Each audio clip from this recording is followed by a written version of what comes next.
हम चुलबुल झा अहाँ सब गोटे के आर एक सोहर गीत सुनबे छी। नीक लागत हमर चैनल के लाइक शेयर एंड सब्सक्राइब कर देब। 12 दिन के बरहिया बरहियो न बीतेली हो, 12 दिन के बरहिया बरहियो न बीतेला हो। ललना खिड़की के राह पियव झांके देखत मोहिया लागेला हो। ललना खिड़की के राह पियव झांके देखत मोहिया लागेला हो। मचिया बैसल तू सासु सरबे गुण आगर हो। सासु तनी ऐसा धरा ना होड़ी लबसैया के मन मारा खब हो।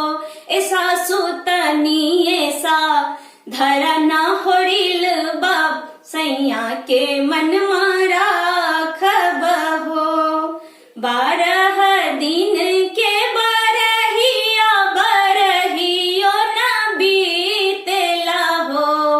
ललना खिड़की के राह पियव झांके देखत मोहिया लागेला हो। राम रसोईया तू गोतिन सरबे गुण आगर हो। राम रसोईया तू गोतिन सरबे गुण आगर हो।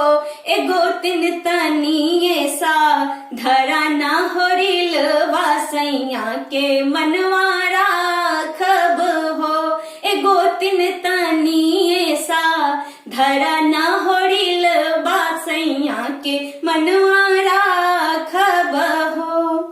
सुपली खेलैत तू ननद सरबे गुण आगर हो। सुपली खेलैते तू ननद सरबे गुण आगर हो। ननदी तनी ऐसा धरा ना भतीजबा भैया के मन मारा खब हो।